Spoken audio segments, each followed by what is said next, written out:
What's going on, YouTube? Thanks for tapping back in with another video. I appreciate y'all rocking out with me for another one. Look, in today's video, I'm gonna show y'all how to get the Scatpack or Hellcat with no job. I'm gonna show y'all how to secure one of these cars in 2022. The market's crazy right now. This is gonna be a video that y'all don't want to miss. Stay tuned, you guys. Make sure to like, comment, and subscribe to the channel and turn those post notifications on. Let's get it.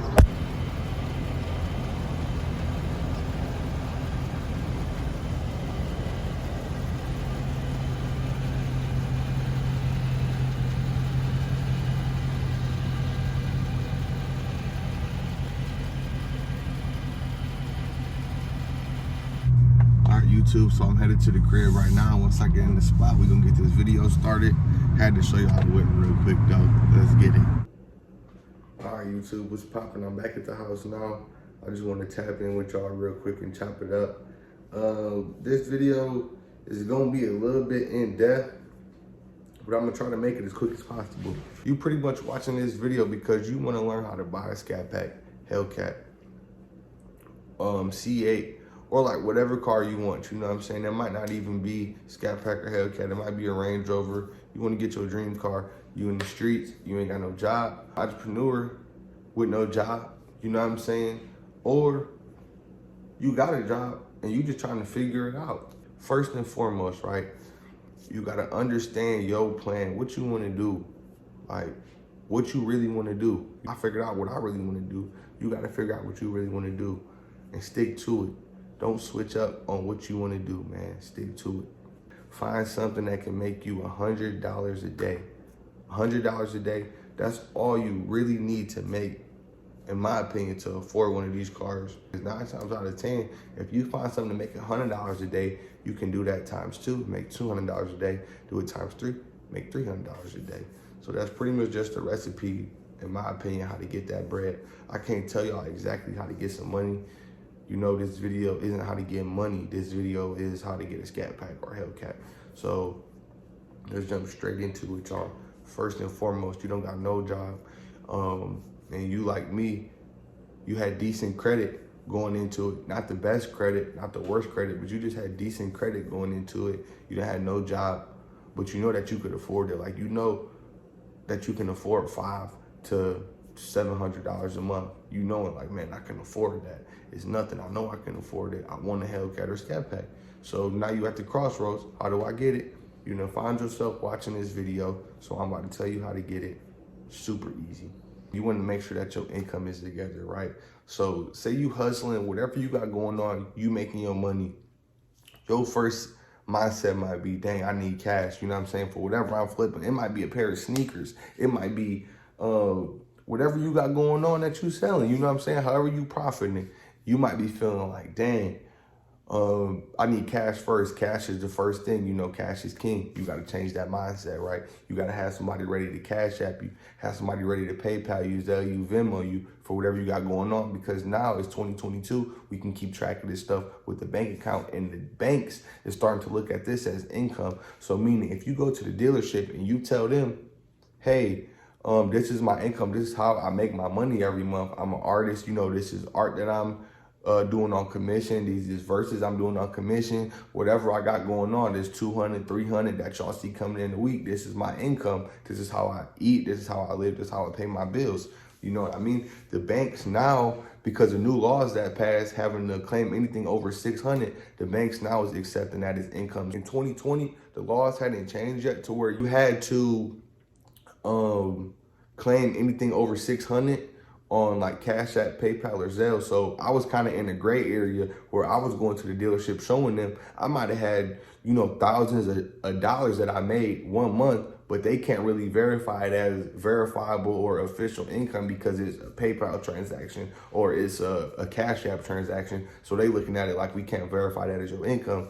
When these banks see young people like me going in there 23, 22, 21, trying to get a car 40, 50,000, they jumping at the fact that they can give you a loan. They know that you're going to pay on it for a long period of time, and they're going to give you the highest interest rate that they possibly can. So you have to understand that if you go into the dealership trying to get one of these cars for the first time, the ball not going to be in your court to get a deal. Everybody's situation is different. I know mine, my biggest thing was understanding interest, you guys. understanding you don't pay for interest you don't use, meaning I'll just break it down as simple as possible as I can. If I go buy a Hellcat tomorrow, right, it's 60,000, but my APR is maybe 5% or 10%. At the end of my loan, say if I get the car for 5 years, I'm not gonna owe 60,000. I would have paid, I don't know the exact calculations, but it'll be over 60, probably close to like 67, 68,000 probably. That's your amount of interest. But if I go get a car for 60,000 tomorrow, right, and I pay it off 2 weeks from now, I only pay 2 weeks of interest, so I might only pay $60,000, $100.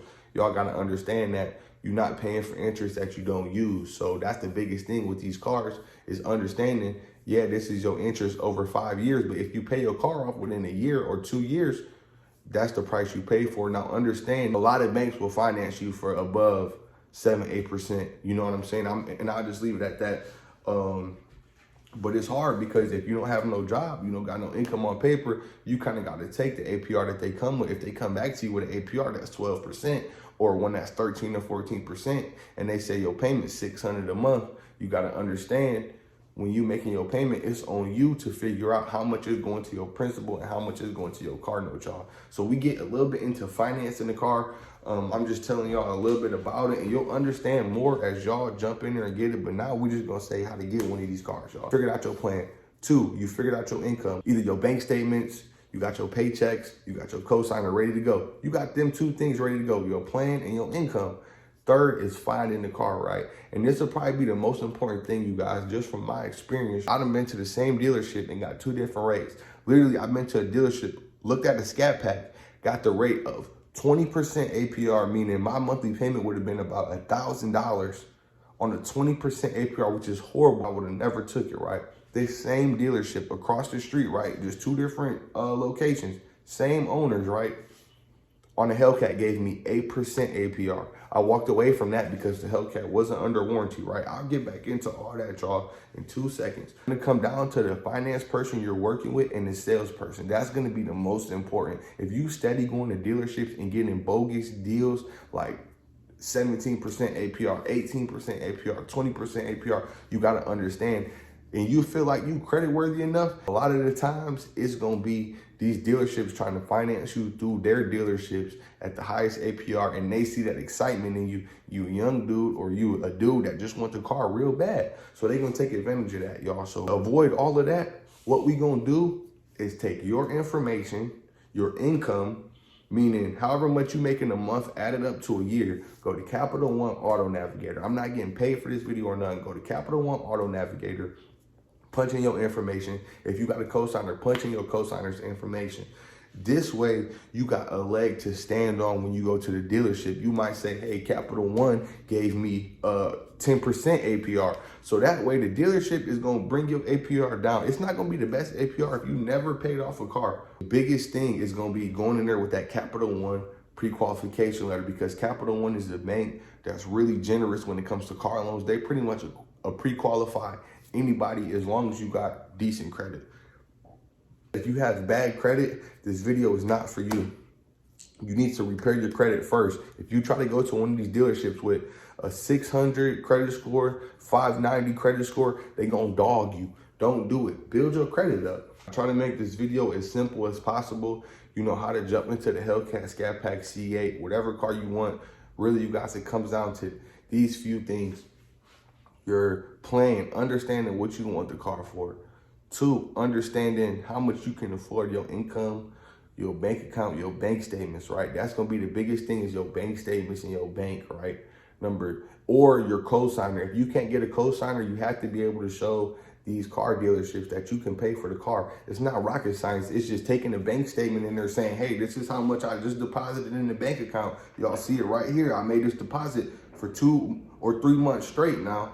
Y'all see it's a consistent deposit. You got to understand, if you take just 2,000 or 3,000 and go deposit that in the bank account 1 month, and then the next month you deposit no money, it's not helping you. You got to understand, you got to be able to make that money every month. So you take 2,000 or 3,000 and deposit that this month, then again the next month, and again the month after that. Now you got 3 months of bank statements showing that you made $2,000 to $3,000 a month. This is just hypothetical. It's just showing that you have consistent additions on your bank account throughout the month. So that's what you need, right? Second, so that's gonna be, first is the plan. Second is the bank accounts and co-signer, you guys. Third is finding a dealership or financing. My best advice is to go to Capital One Auto Navigator, pre-qualify, take that letter with you to the dealership just so you have a leg to stand on. Like, hey, Capital One will finance me. You can put that you self-employed in there, you guys. 4 is just securing the car. Don't be scared to get the car, you guys, because it's not rocket science. I always want to look over and see the next man doing just as good as me, if not better. Real talk. So that's why I make videos like this. I want to see my people get up and go hit them dealerships. I want to see y'all pulling off the lot crazy. Got something from this video, y'all? Make sure to thumbs up, comment down below. Look, it's not rocket science. It's not the hardest thing in the world to secure one of these cars. All you need is a plan, your income, maybe somebody in your corner, which would be that co-signer. Third, you need that dealership to work with you. And fourth, you gotta just secure your car. I'm gonna tap back in with y'all on the next one. I appreciate y'all rocking out with me, man. If y'all want more vlogs, if y'all want some credit tips, if y'all wanna go more in depth on buying one of these Scatpacks or Hellcats, and I might have some videos of me going to buy my Hellcat, y'all, because I'm in the market for a Hellcat right now. No games.